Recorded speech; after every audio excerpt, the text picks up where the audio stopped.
Hello guys, ভালো আছো নিশ্চয়ই সকলে। আমি শুভশ্রী চলে এসেছি তোমাদের সঙ্গে একটু সময় কাটাতে আরেকটা নতুন ভিডিও নিয়ে। আজকের ভিডিও টপিক একটু অন্যরকম, কিন্তু আশা করি তোমাদের ভালো লাগবে। সেটা হলো একাকিত্ব। একা থাকতে ভালো লাগে না? আমার তো ভালো লাগে না, তোমাদের লাগে? নিশ্চয়ই নয়।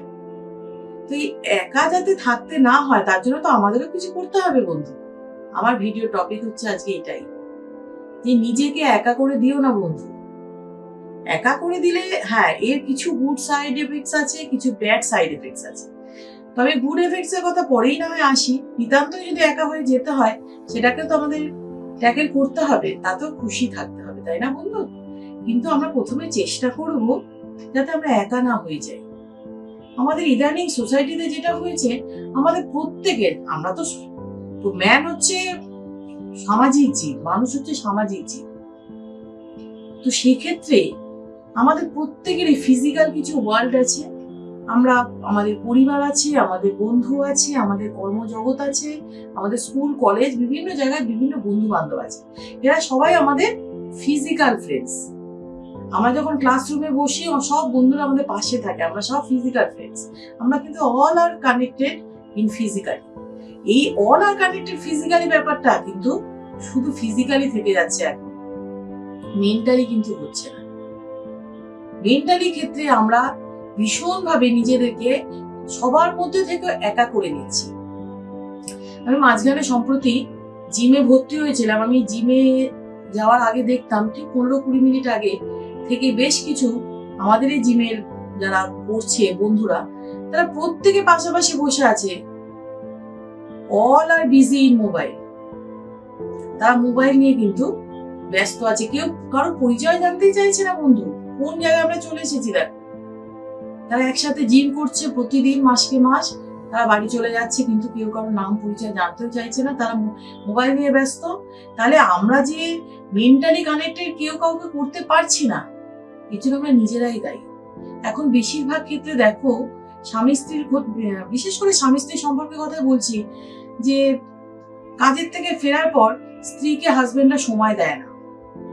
খুব স্বাভাবিক ব্যাপার। তারা কাজ থেকে ফিরে এসে এক কাপ চা খেয়ে একটা আইপ্যাড অথবা যাই হোক, যার যার ট্যাব বা ল্যাপটপ নিয়ে বসে পড়ে, নিজের মতো তার সময় কাটায়, বাচ্চাদেরকেও সময় দেয় না।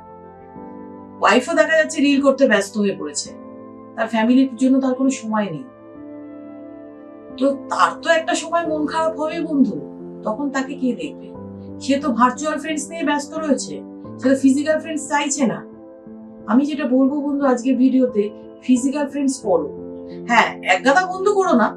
বেশি বন্ধু হয়ে গেলে আবার খুব প্রবলেম হয়ে যায়। বেশি বন্ধু করতে গেলে সমস্যা যেটা হয়, আমাদের ক্ষেত্রে আরো কমপ্লিকেশনস এসে যায় লাইফে। এই কমপ্লিকেশনস গুলো আমরা চাই না।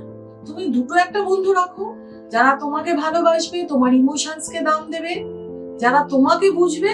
দুটো একটা বন্ধুই যথেষ্ট। যখন তোমার সময় খারাপ যাবে, সে যদি আমেরিকাতেও বসে থাকে, তার সঙ্গে ফোনে কথা বলে তুমি তোমার নিজের দুঃখের কথা, নিজের বেদনার কথা, বা যে কারণে তোমার মন খারাপ হলো, তুমি তাকে শেয়ার করতে পারো।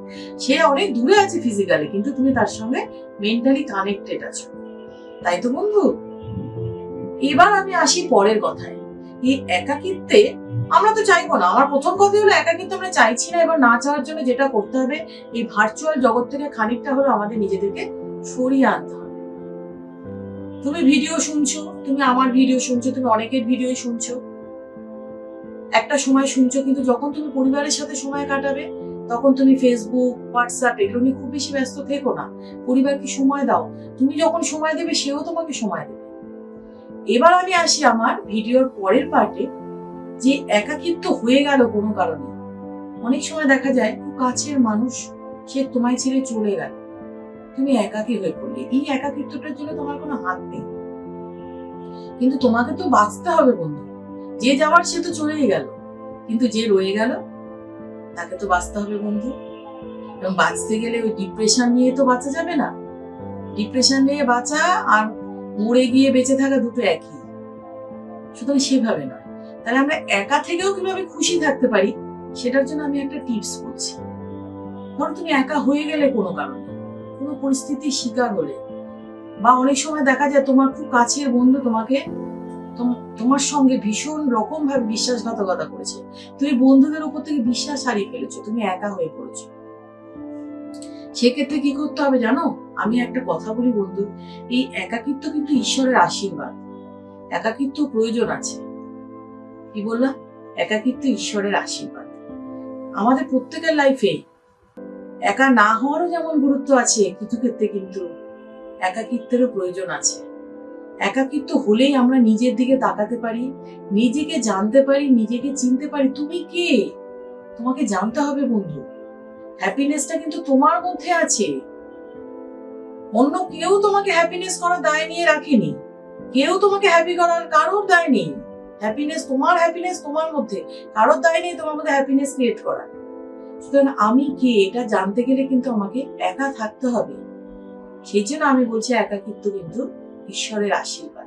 তুমি সেভাবেই ভাবো যে আমি যখন একা হয়ে গিয়েছি তখন আমাকে এই নিজেকে নিজের বন্ধু করে নিতে হবে। নিজের থেকে ভালো বন্ধু কেউ হয় না। তো নিজের থেকে ভালো বন্ধু একমাত্র নিজের ভালো বন্ধু নিজেই হয় যখন সে কোনোভাবেই তোমার সঙ্গে কিন্তু ডিচ করবে না, বিশ্বাসঘাতকতা করবে না। সেজন্য নিজেকে খুশি রাখতে গেলে, নিজেকে জানতে গেলে, নিজেকে চিনতে গেলে একাকিত্বের প্রয়োজন আছে।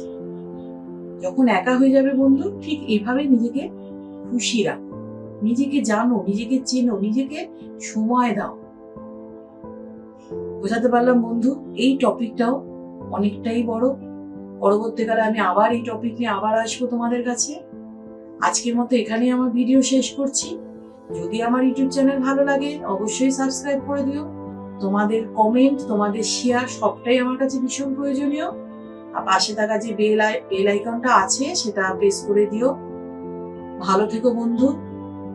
নিজেকে কখনোই একা করো না, আর যদি একা হয়ে যাও আমি যেটা বললাম সেটা মেনে চলো। যতক্ষণ আমি পরের ভিডিও নিয়ে আসছি। ভালো থেকো। সমস্যা তোমার, শেয়ার করো আমার সঙ্গে। কমেন্ট সেকশনে লেখো কি তোমার সমস্যা। তোমার কমেন্ট সেকশনে থেকে আমি সেই সমস্যা নিয়ে ভিডিও তৈরি করব। ঠিক আছে বন্ধু, আজকের মতো এখানে আসি। ভালো থেকো, টাটা।